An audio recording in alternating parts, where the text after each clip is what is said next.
Nagsimula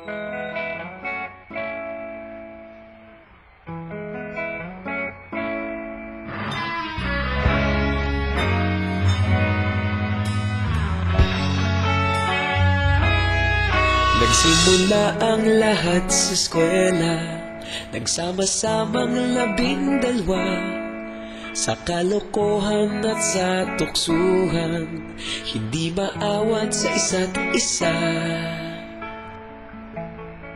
Madalas ang standby sa cafeteria, isang barkada na kay saya.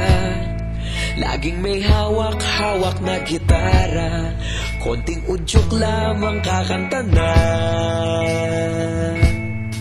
Kay simple lamang ng buhay noon, walang mabibigat na suliranin. Problema lamang laging kulang ang datong. Sana napunta ang panahon? Sana nga ba? Sana nga ba?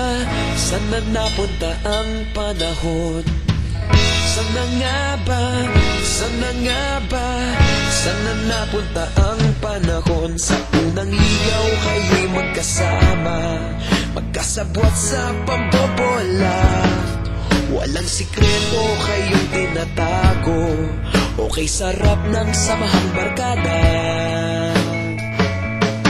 Nagkawatakan na sa kolehiyo, kanya-kanya na ang lakaran. Kahit minsanan na lang kung magkita, pagkakaibigay hindi nawala.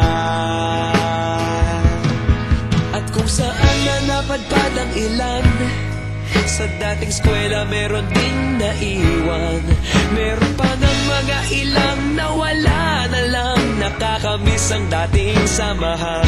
Sana nga ba? Sana nga ba? Sana nga bang barkada ngayon? Sana nga ba? Sana nga ba? Sana nga bang barkada ngayon?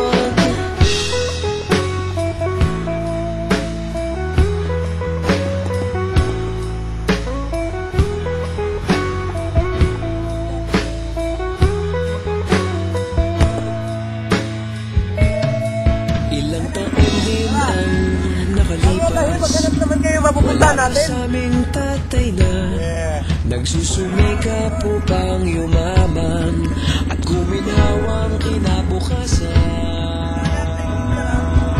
Paminsan-minsan kami nagkikita, mga naiwan at natira. At gaya nung araw namin sa eskwela, pag magkasama'y nagwawala.